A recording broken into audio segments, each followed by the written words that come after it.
Hello everybody and welcome to Storm Reads, and today I'm going to be doing my retro review of Strange Recompense by Catherine Arley, I believe that's how you say that.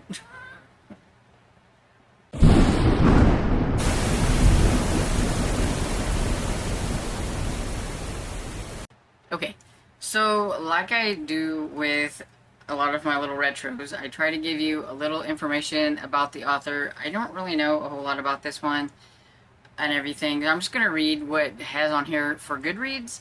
So, Catherine Arley is actually a pen name for Jean S. McLeod. And she also wrote books under that name. I have read one book by that name that I know of, that I can remember, and that was The Cameron of Glare. It was also another one of her really old ones, like from the 50s, because A Strange Recompense is from 1952 and everything. So she was born in 1908 in Glasgow, Scotland. She began her education at Bearsden Academy, and it continued in Swansea and ended in Newcastle upon the Tyne. I don't know if I'm saying that right. She moved to North Yorkshire, England, and when she got married in 1935, and she passed away in 2011 at the age of 103. That was pretty cool. I mean, she lived a long time. As a Jean S. McLeod, she started writing stories for magazines, The People's Friends, before she sold her first romance novel in 1936. She wrote contemporary romances. Most of them were set in her native Scotland or in exotic places like Spain, the Caribbean, places that she normally visited for documented sake. So I guess she went to those places. From 1948 to 1965, she also published under the pseudonym of Catherine Arley. Not sure how you say that. She published her last novel in 1996. So she wrote stories from 1936 to 1996. That's a long run. A long run. And everything. And she was a member of the Romantic Novelists Association. And that's pretty much all I know about this lady here. Okay, so now I'm going to talk about Strange Recompense. But I thought before I actually start off, since I don't really know a lot about the author and everything, and I haven't read too much about her to know exactly what I think about like her writing and everything, that I would show you a couple of editions that I found on Goodreads that I thought was kind of cool. I mean, this is a pretty cool cover. It's definitely, you can tell it's like a painted cover, which that's one of the reasons why I prefer the retro books, the older books, vintage, any of that stuff, because I just really love how they went out of their way with the covers. Digital art, it's just not the same. It just doesn't have the same feel, that look. I just love this look. There are a couple of different editions that I found, and there is a hardcover of this book, Strange Recompense, and I think the cover on this one looks pretty cool. It's definitely looks different, but it still has that really cool retro feel to it. This is the actual hardcover, it says, for the 1952 edition, and I mean, look at that. It's really cool. You've still pretty much, you got like, it looks like a car in the background, maybe, like you can see like maybe a headlight or whatever of the car and everything, which is a lot about the story. And then you have this like really cool like French version,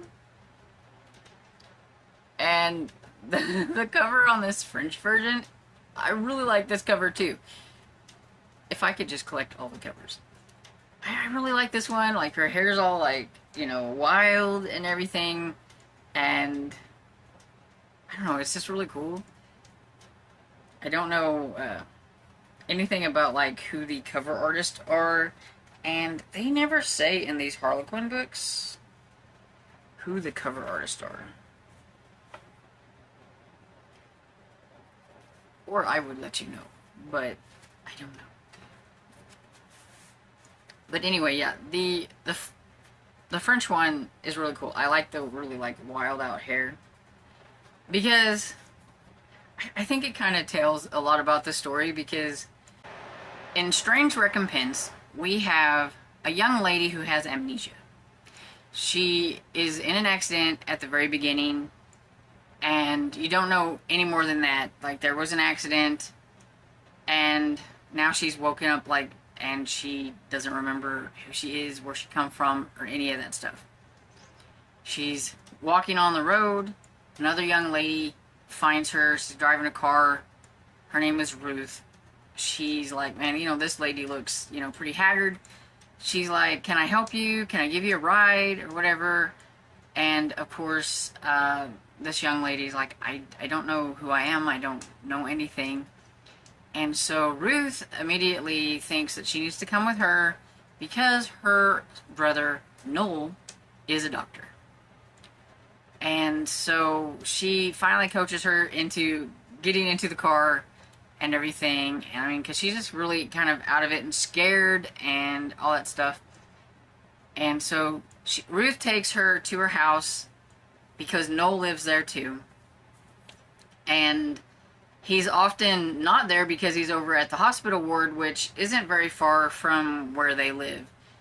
I'm thinking, if I remember right, they're living in a house that was provided for the doctor that's like the supervising doctor of the residents or whatever. And so that's where they live. So they're like pretty close and everything, because like it's within walking distance or whatever. And so she gets her brother. He comes, he talks to her and everything. She's definitely very frightened and all that stuff. And he's decided, you know, he's going to try to help her get her memory back. Tells her that it could come back at any time. It could be days, it could be weeks, it could be months and everything, to just to calm down, just to not panic. She needed to get some sleep because she looked very, very worn out and everything. And then they would talk more about it, you know, whenever she got rested up and everything. She was so out of it that some of the young nurses, like the probationary nurses and things, thought that she might not even make it. I mean, she was really, you know, kind of on death's door, I guess. There's no telling how long she had been walking and all that kind of stuff, and she was really worn out. The thing is she had very few things in her pocket, but one thing she had was a ring, like a wedding ring.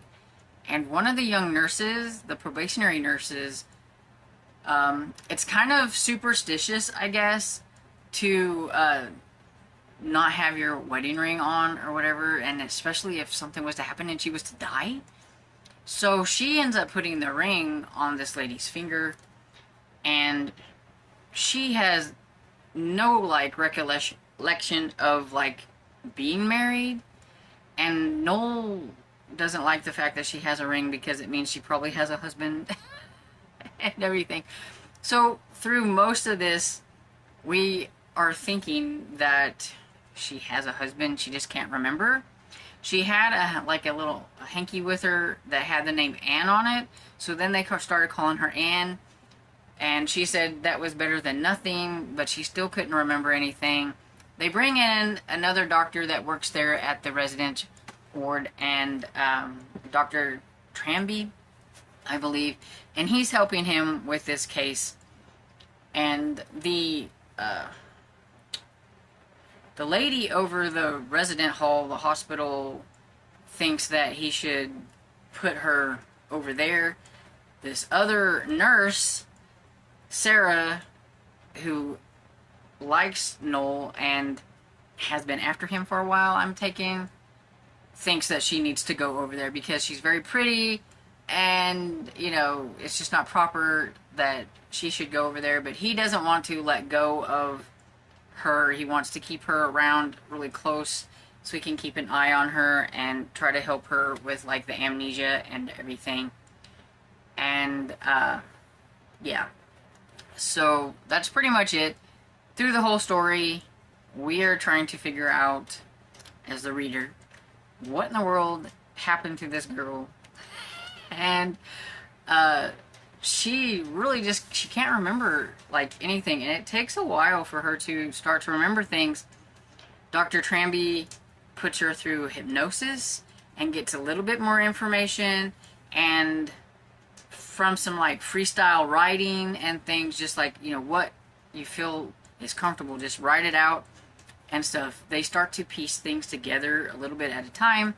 Meanwhile, of course, Anne really thinks that he's one good-looking doctor and he likes her, but there is this wedding ring and husband issue, and she can't remember anything about it. For some reason, the thought of the wedding ring did bring a little bit of like anguish, but you don't know why and everything. And so that's pretty much what this is about. It's kind of more of a mystery about what happened to this lady than like any like big romance or anything. You know that they like each other, but they're trying to be really cautious about it because of the wedding ring and everything. Ruth, his sister, is worried about him because he's always been pretty cautious about things around women.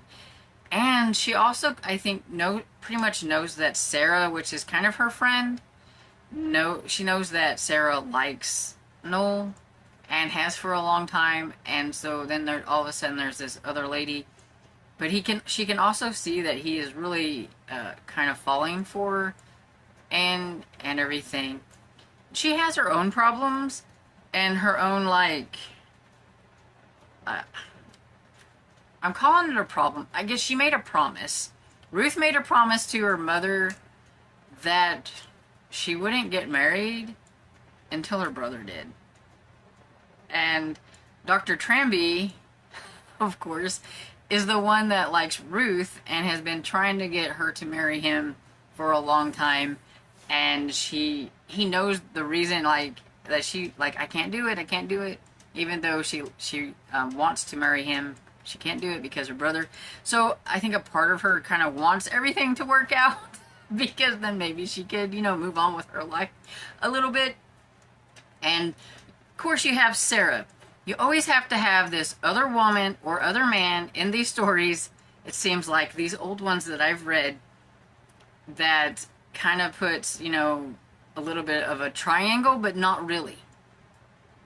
The person always thinks that they're in the triangle, but they're not, because, like, I don't think Noel ever really even saw her as anything other than a working companion. He works with her, he trusts her. Sometimes he trusts her a little too much with this lady because she was very mean. Very, very mean to Anne. She would say things to her that was just so mean. It's just, she told her that once she found out what her other memories were, she wouldn't even remember Ruth and Noel. And so that caused her a little bit of anxiety because she didn't want to forget the kindness of Ruth and Noel and everything. And it was like, it was so mean. She was very vindictive. She was just very, very mean. And when we find out what happens, there is definitely some drama surrounding her family. Because you're wondering why hasn't anybody, you know, looked for her, put out some kind of, you know, police report or anything. As far as I can find out, nobody's even trying to look for her. And so that's a part too, to try, you know, why. And whenever you get closer to the end and they start to figure things out, there was definitely some drama within the family. She has a sister and she has a father, and there's a farm, and there was a guy involved, and some things, some misinterpretations, and everything. And then when she left, you know, they pretty much, the reason they're not looking for her is they don't want to look for her. So there was a big drama and everything that had to get kind of worked out towards the end and all that stuff. And then you find out, you know, everything with the ring and all that kind of good stuff and stuff. But not really big romance, but none of these are. I never expect a big romance with these. They're from the 1950s. I mean, this is 1952. You're just not going to get a lot of romance. You're going to get a story, a little pining maybe, a little, he looks, you know, nice, she looks nice, but you're not going to get a lot of romance. You didn't even get a kiss in this one until the end. Some of them you do get kiss, sometimes you don't until the end, like this one. So you're just kind of along for the ride. I was along for the ride. I gave it 3 stars. I thought it was pretty decent. Wasn't great, but I was very invested in what was going to happen to Anne. I was really wanting to know, you know, is she married? Is she not? What's up with the wedding ring? Is she ever going to get her memory back? I was invested in all that. I really liked Ruth. I liked Noel. I liked Dr. Tranby. Despised Sarah. But other than that, I liked all the other characters. I really wanted something bad to happen to Sarah. It was that bad. She was mean. But yeah, so overall, I thought it was enjoyable for one of these retro books and everything. And so, I'm glad I read it. You know, so 3 stars. And anyway, so what did you think of it? Did it sound interesting? I tried not to be too spoilery, but still give you pretty good information about what happened in this. I thought the writing was fine. There were some spelling mistakes in here, especially with Noel's name. It was like, sometimes it was N-O-E-L and sometimes it was N-O-L. And things like that. So I thought that was kind of strange because it is an old book. But, you know, even they, like, screw up whenever they're looking over words or whatever. But yeah, I thought the writing was just fine and everything. So let me know what you thought, and I hope you enjoyed this video, and if you did, don't forget to give me a thumbs up and subscribe, and I will see you all in the next video. Bye.